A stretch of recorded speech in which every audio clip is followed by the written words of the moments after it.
শ্রীমতী গান্ধী আমাদের দেশের নেত্রী, তিনি আমাদের মুখ্যমন্ত্রী, প্রধানমন্ত্রী, তিনি একজন মহিলা।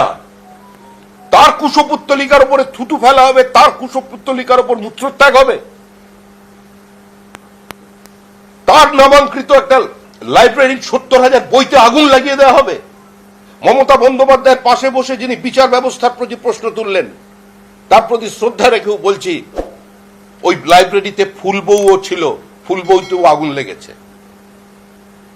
ওই লাইব্রেরিতে বাদল সরকারের বই ছিল, আগুন লেগেছে। কারণ এই ধর্মান্ধ ইসলামী মৌলবাদ, এই ফ্যাসিজম, এটা কাউকে রেয়াত করে না। সেজন্য প্রথম গুলি লেগেছিল কমিউনিস্ট পার্টি অব বাংলাদেশের নেতার। পশ্চিমবঙ্গের কমিউনিস্টরা, তথাকথিত প্রগতিশীল বামপন্থীরা রাস্তায় নেমে তার প্রতিবাদ করেননি। মৃত্যুই। সে কোনো কমিউনিস্টের চোখের জলের সঙ্গে কোনো বিজেপির শহীদের মায়ের চোখের জলের কোনো পার্থক্য হয় না, চোখের জলের কোনো রং হয় না।